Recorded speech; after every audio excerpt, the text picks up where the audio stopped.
May 21st, 1934. Henry Methvin sat in a wooden chair inside a Louisiana police station, chain-smoking cigarettes, his hands shaking so badly he could barely hold the match. Sheriff Jordan Henderson stood across from him, arms crossed, watching the 25-year-old criminal fall apart. Henry had just done something that would haunt him for the rest of his short life. He'd given up Bonnie Parker and Clyde Barrow, the most wanted couple in America, his friends, his family, the people who'd saved his life twice. And in less than 72 hours, he'd find out that Clyde Barrow had known about the betrayal all along. What Clyde left behind wasn't just a message, it was a curse that would destroy Henry Methvin and everyone connected to him. To understand why Henry's betrayal was so devastating, you need to understand who Bonnie and Clyde really were in 1934. They weren't just bank robbers, they were legends. Two kids from the slums of West Dallas who'd declared war on the entire American banking system during the Great Depression. While families starved and lost their farms, Bonnie and Clyde robbed the institutions that had failed them. They killed 13 people, sure, but to the desperate, the poor, the forgotten, they were heroes. Robin Hood with Tommy guns. Henry Methvin had joined their gang in 1933 after Clyde busted him out of Eastham Prison Farm. That prison was hell on earth. Guards beat inmates to death, worked them 16 hours a day in 100-degree heat. Men died from heat stroke and nobody cared. Clyde had survived Eastham, barely, and he'd sworn to destroy it. On January 16, 1934, Clyde drove up to Eastham with guns blazing, freed 5 prisoners including Henry, and left 1 guard dead. Henry owed Clyde his life. More than that, Clyde treated him like a brother. For 4 months, Henry rode with Bonnie and Clyde, robbed banks across Texas, Oklahoma, Missouri, slept in stolen cars, ate cold beans from cans, dodged police roadblocks. It was terrifying and exhilarating. Bonnie was 23, tiny, barely 5 feet tall, but tougher than any man Henry knew. She wrote poetry between robberies, smoked cigars, and could shoot a pistol with her left hand while driving 80 miles per hour with her right. Clyde was 24, thin as a rail, with cold blue eyes that never blinked when he pulled a trigger. He was brilliant, always 3 steps ahead of the law, but something dark lived inside him.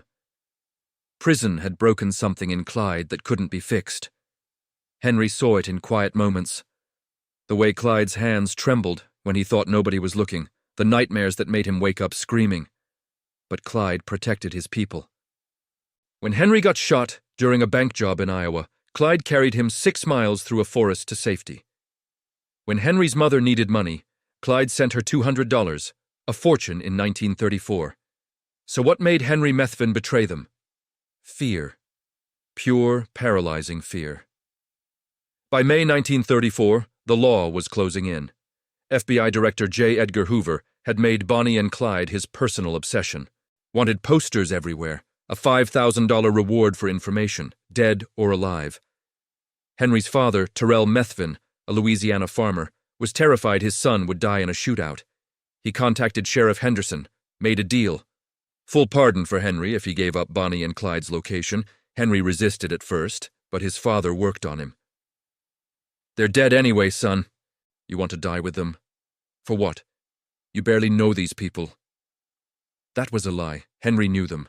Knew Bonnie hummed gospel songs while cleaning her guns. Knew Clyde never slept more than 3 hours, always kept a shotgun within reach, always parked facing the road for quick escapes.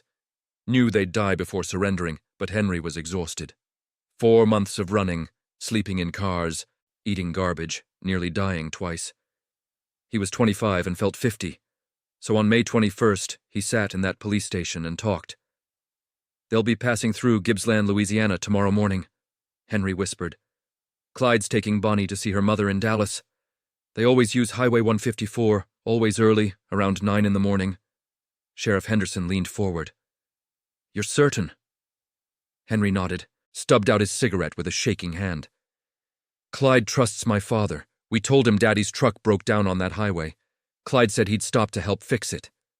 The sheriff smiled. "Perfect ambush spot, isolated road, woods on both sides, no witnesses. You made the right choice, son. This'll all be over soon." But Henry didn't feel right. He felt sick. Because sitting there, Repeating Clyde's habits, Clyde's routines, Clyde's trust, Henry remembered something Clyde had told him once. They were sitting in a stolen Ford, eating sandwiches outside Joplin, Missouri. Clyde had looked at Henry and said, "Everybody breaks eventually. Prison, pressure, fear, everybody. But you know what's worse than an enemy? A friend who breaks, because they know things enemies don't." Henry had laughed it off then. Now those words felt like prophecy. May 22nd, 1934. Dawn broke over Gibbsland, Louisiana, painting the pine trees gold and red. 6 lawmen crouched in the brush alongside Highway 154, weapons loaded, hearts pounding. Sheriff Henderson, Deputy Prentice Oakley, Texas Ranger Frank Hamer, and 3 others. They'd been waiting since 5 a.m. Hamer, a legendary manhunter who'd tracked Bonnie and Clyde for 102 days straight, checked his Browning automatic rifle for the 8th time. No mistakes, no second chances. At 9:14 a.m., they heard it, the rumble of an engine. A tan Ford V8 sedan appeared around the bend, moving fast but not reckless. Clyde always drove exactly 5 miles above the speed limit, fast enough to run, slow enough to avoid attention. Through binoculars, Hamer saw them. Bonnie in the passenger seat, wearing a red dress, eating a sandwich. Clyde behind the wheel, one hand on the steering wheel, the other resting on a sawed-off shotgun between the seats. They looked tired, human, not like the monsters newspapers described. Terrell Methvin's truck was parked on the shoulder ahead, hood raised. Exactly as planned, the bait. Clyde slowed down. Hamer's finger moved to the trigger. This was it. But then something strange happened. Clyde stopped the car 50 feet before the truck, just sat there, engine idling. Bonnie looked at him, said something. Clyde shook his head, staring at Terrell's truck. Hamer's stomach tightened. He knows. Somehow, Clyde knew. For 30 seconds, that felt like 30 minutes. Nobody moved. Then Clyde put the car in reverse. Hamer stood up. "Now! Now! Now!" 130 rounds exploded in 8 seconds. The Ford's windows shattered.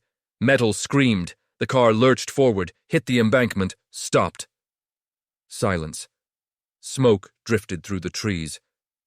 The lawmen approached slowly, guns still raised. What they found made even hardened men turn away. Bonnie and Clyde's bodies were riddled with bullets, 25 rounds in Clyde, 23 in Bonnie. But that wasn't what disturbed the lawman. It was Clyde's face.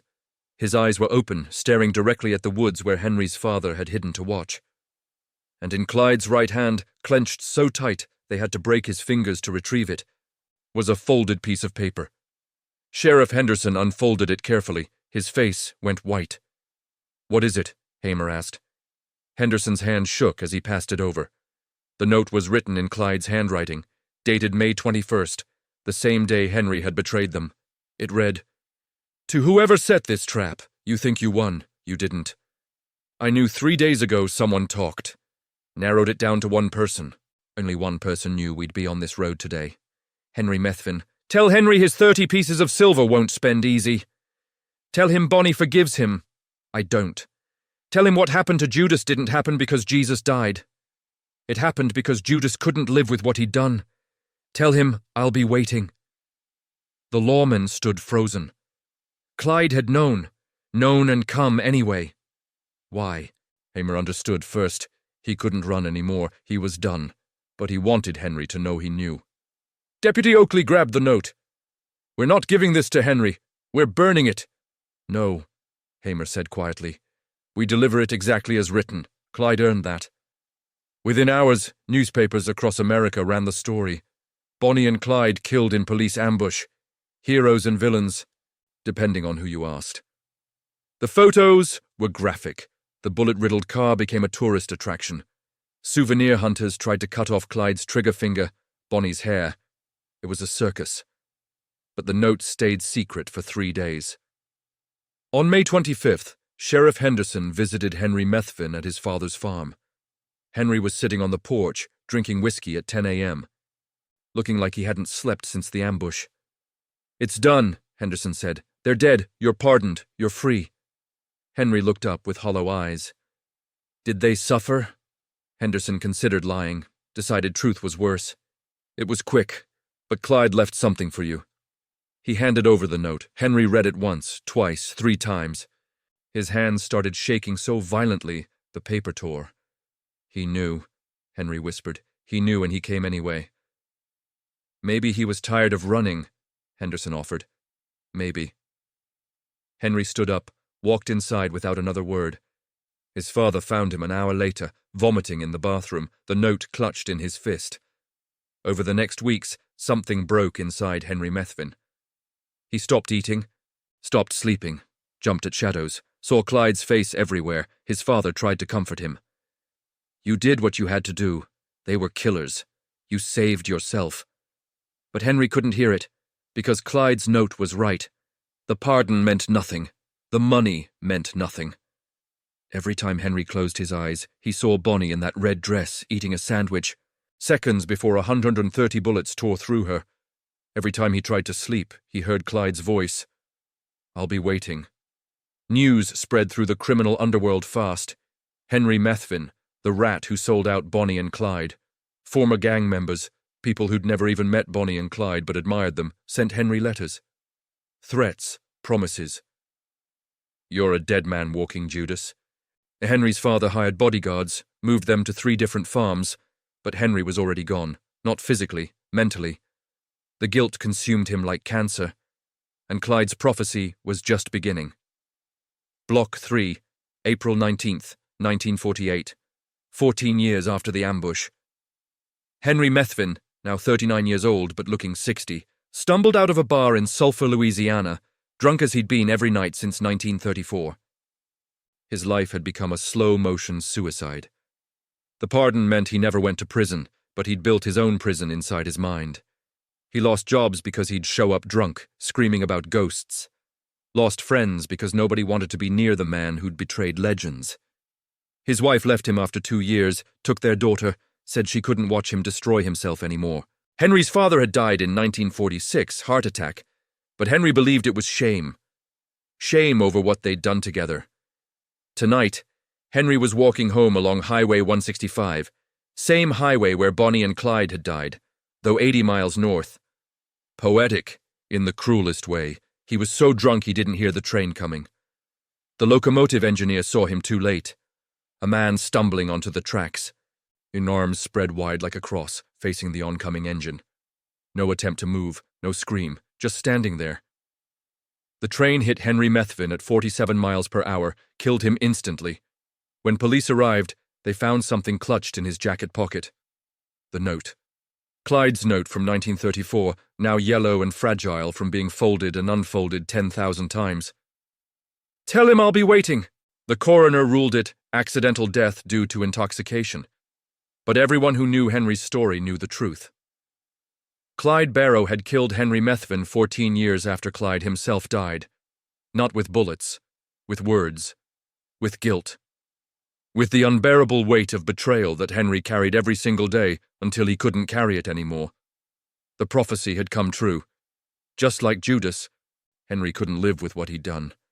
But the curse didn't end with Henry. His father, Terrell, the man who'd made the original deal, died of a heart attack at 58, clutching his chest and screaming Clyde's name, according to witnesses. The farm where they'd planned the ambush burned down in 1952. Mysterious fire, no explanation. 3 of the 6 lawmen who killed Bonnie and Clyde died within 10 years, 2 from alcoholism, 1 from suicide. Deputy Oakley, who'd fired the first shots, told a reporter before he died, I see that girl's face every night. She was eating a sandwich. Just a kid eating a sandwich. Even Sheriff Henderson admitted, in his private journals, discovered after his death, that he heard Bonnie's voice sometimes, singing those gospel songs Henry had described. I don't believe in ghosts, Henderson wrote, but I believe in guilt, and guilt is a ghost that never stops haunting. The tan Ford V8, the death car, toured America as a sideshow attraction for decades. People paid 25 cents to see the bullet holes, to sit where Bonnie and Clyde died. But every owner of that car reported the same thing: nightmares, financial ruin, accidents, bad luck that felt intentional. So what's the real story here? Was Clyde Barrow psychic? Did he curse Henry Methvin from beyond the grave? No. The truth is simpler and more terrifying. Clyde understood human nature better than anyone. He knew exactly what would happen to Henry, knew the guilt would be worse than any bullet, knew that living as the man who betrayed Bonnie and Clyde would be a death sentence slower and more painful than the ambush itself. That note wasn't a supernatural curse, it was a psychological weapon. Clyde planted a seed in Henry's mind that grew and grew until it strangled him. "I'll be waiting" didn't mean Clyde's ghost would hunt Henry. It meant Henry would hunt himself, every day, every hour, until he couldn't take it anymore. And that's exactly what happened. Henry Methvin destroyed himself because Clyde Barrow knew he would. The lesson here isn't about crime or justice or revenge. It's about choices and consequences. Henry made a choice to save himself by sacrificing others. That choice gave him freedom legally but imprisoned him mentally. He got the pardon. He got to live. But he never got peace.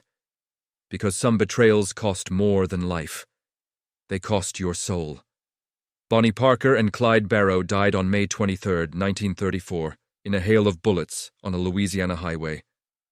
Henry Methvin died 14 years later on train tracks, drunk and broken. But in a way, they all died the same day. The day Henry chose fear over loyalty. The day Clyde wrote that note, knowing exactly what it would do. 3 lives ended by 130 bullets and 29 words. May 23, 1934. The day the law killed Bonnie and Clyde. And the day Clyde Barrow killed Henry Methvin without firing a single shot.